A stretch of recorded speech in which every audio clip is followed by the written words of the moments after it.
Hey everybody, welcome back to SV Blown Away. In last week's episode, we sat out a storm in Rhodes. You join us this week as we start on some preventative maintenance. We are the crew of SV Blown Away, headed up by the Admiral Nelson, main skivvy Ian, and I'm Natalie. And we are living a life less ordinary. Hey guys, we've finally left Rhodes. So we sat the storm out in Rhodes, which was a good plan. And then decided we were going to start heading back up towards Kos with thoughts of maybe spending some time in Leros. We're coming up the coastline here. This is Turkey. And the idea was to skimming close to here. To then get up to Kos. Unfortunately, the wind, which is due in far later on tonight, is coming a bit early. So yeah, we're motoring into 12 knots of wind, which is a bit boring. So rather than burning loads of fuel, we've turned off. We're going to go back down to Tilos, this island just here. That's the thing with sailing. Sometimes it's not about where you want to go, it's about where the wind will take you. We came around 30 degrees to port, put the wind in the sails and headed for Tilos. There's a Meltame coming for the next 4 days, so we're going to sit in Tilos, I think.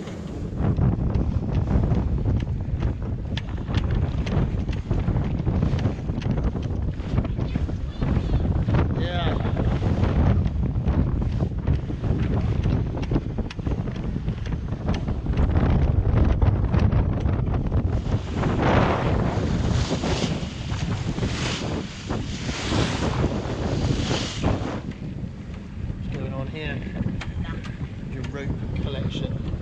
Just stacking. Stacking your string.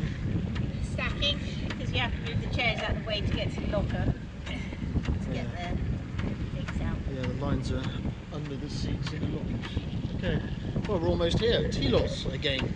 Livadia and Tilos. Lovely little harbour. Nice spot. Be interested to see how many yachts are in here. But Fortunately the wind's dropping off, we're down to 10 knots now. Yay! So maybe we can park without crashing into something. Soon we might have to turn the nav lights on. Might have to, yeah. So the sun's just about to go down. Another day for us over here in Greece. And hopefully you had as good a day as we did. We are on our way north. We've been travelling south nearly all the time. We're now trying to hop back north a little bit to either go across towards Athens or on our way up to Leros. We have had a marina offer from Leros, so possibly we go there. We shall see. Hopefully I can get some more work done. So there are a few odd jobs on the boat that are outstanding. There's some varnishing, other bits and pieces that I need to finish inside, and also the bits outside that, well, frankly I haven't finished anyway. The wood trim's still not back on the roof, so maybe in Tilos, if I'm stuck there for 3 or 4 days with the wind, I think that's going to be the option, is to get some jobs done. It's cooler now as well, and there'll be less people around, so no one to whinge about the dust and the sanding noises, etc. We're in Tilos. We came back to Tilos. Tilos is the elephant island, by the way. Well, the reason we came back to Tilos is that we have the access to a dock. The power is left switched on, the water is left switched on. There is no charge for this dock in the winter months. That's the way it's run here. Is that in the summer they charge, in the winter it's for free. People can come here, use the facilities at no cost. And our intentions are to pull the windows out, which is one of the jobs that we've been putting off all summer because, well, why not? we just didn't want to do it. We've kind of procrastinated with these windows a little bit. But winter's coming, and if it starts to rain, we know we're going to get drips through these windows, and we have to get them out. We've got to. So we're going to try pop in the one that would give us the least amount of trouble if it broke, because these are glass windows. They're not polyglass or anything like that. They are real glass. So if we break them, we won't have a window. It's that simple. We'll have no glass. I'll have to screw a wooden panel in there or something as an emergency seal. This is in the middle of our deck saloon, and the reason we're doing that is that it's this one that takes the least amount of water if we're in big seas. This one's the one that gets the least amount of water sprayed onto it. The others are lower down, so the side windows etc are much lower. This centre one for some reason is one of the worst ones, so the corrosion is on the outside around the edge of the window, and I need to get them out to get behind it to clean up the rust, to descale it, to then treat it and paint it. And once that's done, we can put them back in and reseal them, and then hopefully they don't drip. So, you might notice from the sound of my voice, I am a little apprehensive about doing this job. I have tried to get them out once before. I tried to unscrew one of them before and I could not get it out without using sort of lever bars and stuff behind it, and that is simply going to crack the glass. While we've been in Greece, we have managed to pick up some industrial sized suction cup handles. We've got 2 of them, so one will be on the inside pushing whilst the other person's on the outside pulling, so that we get a straight pull with it. And obviously we'll break all the seals etc as best as we can before we try pulling the glass out. Work done. Trying to do some jobs.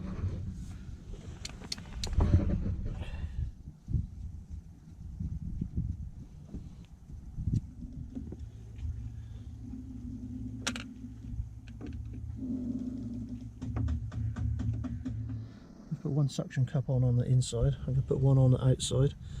I'm going to try and break the seal around this window a little bit more with the jigger saw, which means on a Sunday morning in Sleepyville I'm going to wake everybody up.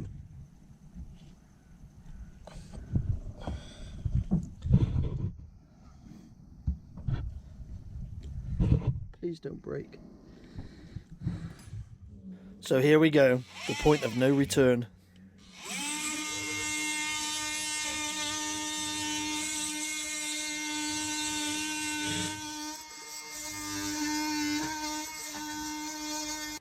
Well, anyway, there's about 2 hours of this video footage of me sawing behind the window to cut the seal. If anybody would like me to send you a copy, please let me know in the comments down below. Meanwhile, I'm going to skip this because it's rather boring and move on to the bit where the window came out.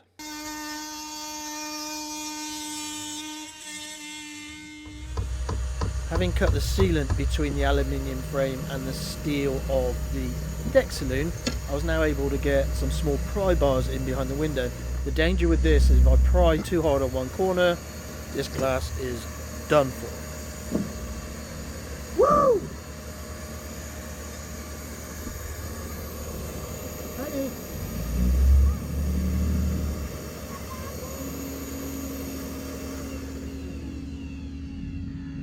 They're heavy as well. Like, they're properly made. So this is the reason we've pulled these windows. Over the years, salt water's got in between the aluminium frame. This one's not too bad. So the salt water's gone behind the aluminium frame and has corroded the steel. The steel has swollen, as it does when it corrodes, and it stripped the screws, pulled the screws out. And if we didn't get on top of this before it got worse, the moisture would also get into the woodwork behind and would then cause me problems with water staining and other things like that. And you can see it's not all like it. There's another patch there, another patch there, but this is all clean metal. This is original steel plate from 1978. I've had enough of your nonsense. Oh, that's a bit harsh.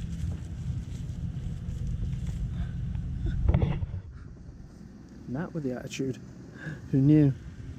Oh no, does your bag not fit? It does fit. This crazy bag lady not have enough bags. I didn't put any tape on yet. Okay, so next job, we're going to do these one at a time.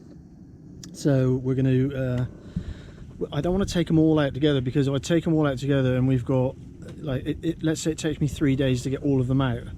I've got a good weather forecast for maybe a week at the moment.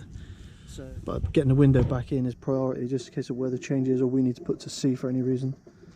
So we'll do, we'll fix up one window at a time. Now, if you remember, we actually bought a compressor and a needle gun to do some of this work. Unfortunately, this is Sleepyville. There is no noise here, and I felt really guilty about getting a needle gun out So I descaled it by hand. Takes longer but less noise.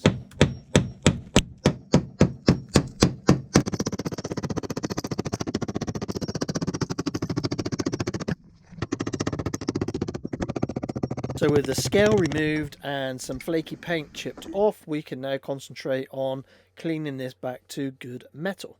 That doesn't have a flapper disc.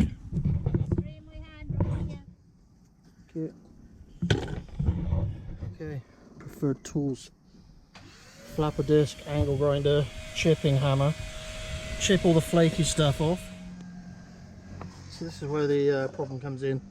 And I believe 1mm of steel will expand to 5mm as corrosion. So that's next to nothing. As far as thickness loss is concerned, it's absolutely minimal. Absolutely minimal.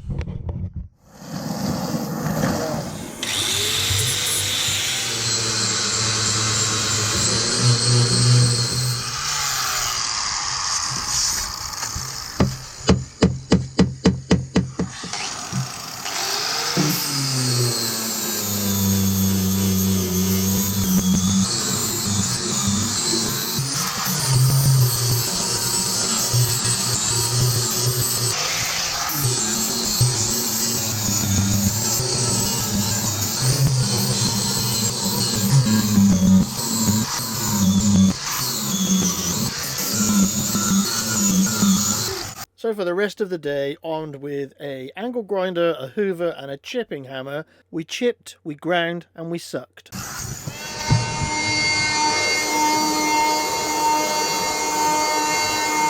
And we sanded to feather in the edges of the paint. And with the metal surface now hoovered, cleaned and washed down with paint thinners to remove any grease, we can now apply a 2-component epoxy primer. I wanna do it all with you by my side. If you're in, meet me here tonight. Be brave and come along. I'll be alright. Promise we don't need no brake lights.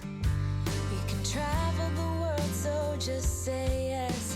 Choose to do whatever comes next. This or that, getting drunk on whiskey on a Tuesday night. And while Nat concentrates on paint, I am going to take a look at this window frame. Firstly, I need to clean it up to remove all of the old Sikaflex. This sealant needs to go or the new stuff will not work properly. The second thing I need to do is to check that this frame is straight. So your mission is to hold this while I straighten the frame back out. So hold the frame. I had noticed that the corner of the aluminium frame was bent outwards. Now this is down to the expansion of steel. As the corrosion forms, it expands. Aluminium, being a fairly soft material, is quite easy to bend. Fortunately, it's also quite easy to bend back.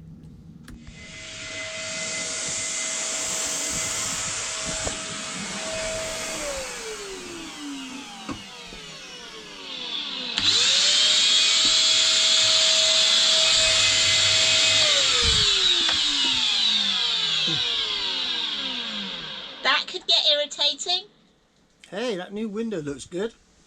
Yeah, look. Did you put new glass in it? No, not yet. You see straight out. Look how hard Nelson's working in the distance. Painting tips for our viewers. Yeah, get a plastic boat. My main painting tip for the viewers. If you get a plastic one, you don't have to. Can you hear this? Heathen. Plastic boat. There you go. And that brush cam. And you can already see the runs and the dry patches. There's no runs. Looks like Niagara Falls from down here. No, There's a big patch in the middle. where? Dry patch back there, up a bit. Just around there. Yeah. Did you paint this? Yeah, it's wonderful. So looks quite stripy. No, it's very white. Looks like See? White. It's like White. a Scottish quilt, like a plaid kind of. It's quite plaid. Are those horizontal brush strokes? Well, you shouldn't leave the apprentice in charge. Gave you a brush, set you on your merry way. What did you do? Horizontal brush strokes. In fairness, why did I do horizontal brush Do you want strokes? to borrow my t-shirt? In fairness, I was left unsupervised. Yeah. Should get one of your Nice own. shirt.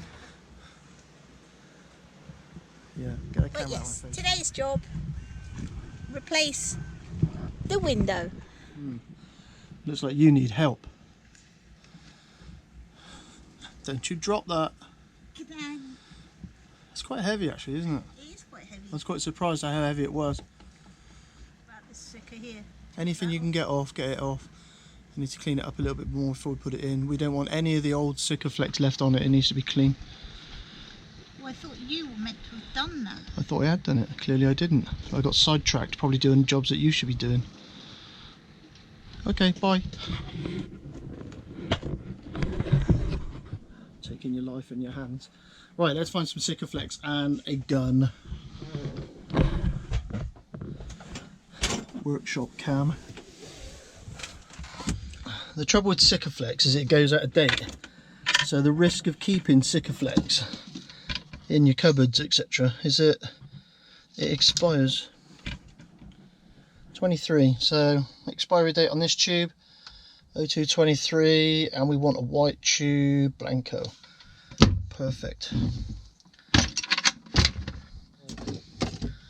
Let's get this to Natalie.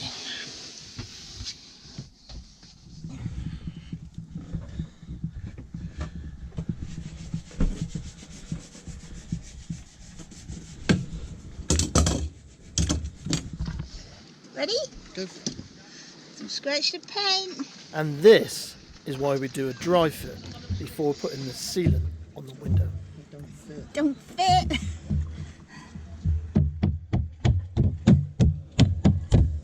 There's a big gap at this end. Not too hard. Oh, it doesn't fit. We've just got a few lumps of paint that it's just not quite happy with. I don't really.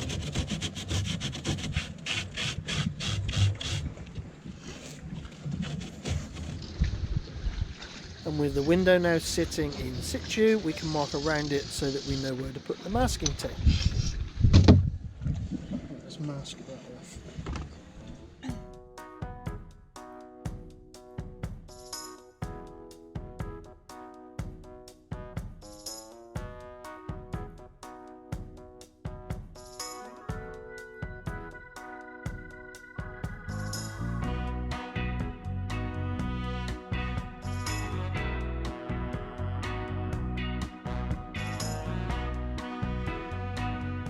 So with everything protected with masking tape, it's time to do one more dry fit before we lather it in Sikaflex and put it in its forever home.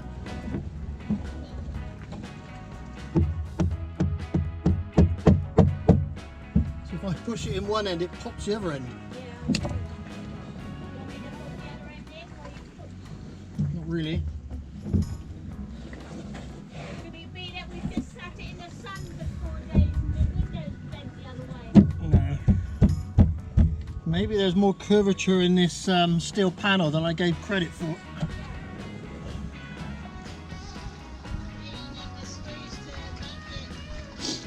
Yeah, maybe when it gets pulled in, it flattens this steel panel out a bit more.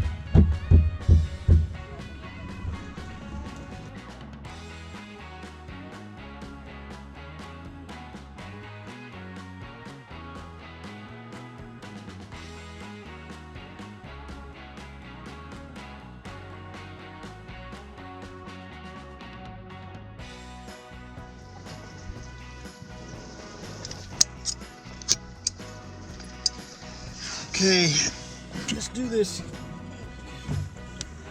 Come on, going in.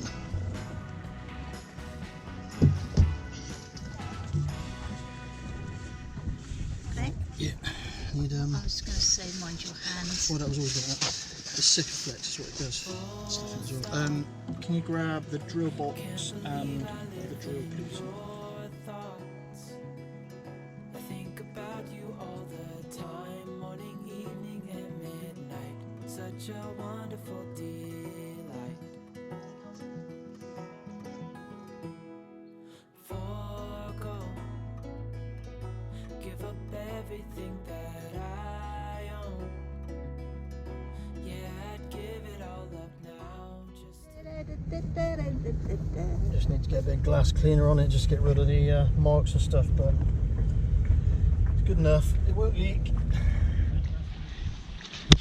Join us again next week when we fair the sides of our coach roof and we pay a visit to Mars in search of paintbrushes. And once again, a big shout out to our monthly contributors, David, Captain Svetlana, and now Bill and Liam McKenna, and a recent contribution from Andy Barber. And a really big shout out to our Patreon supporters, Matt Clark, Ian Firth Clark, Michael Barry, sir, thank you. Our new supporter, Miles Povey, Parr, I'm not going to attempt that surname. Thank you all for your help making these videos. And if anyone else out there is interested in helping with the making of these videos, please find the links for Ko-fi and Patreon in the description down below. Thank you for watching. Hopefully we will see you again next week.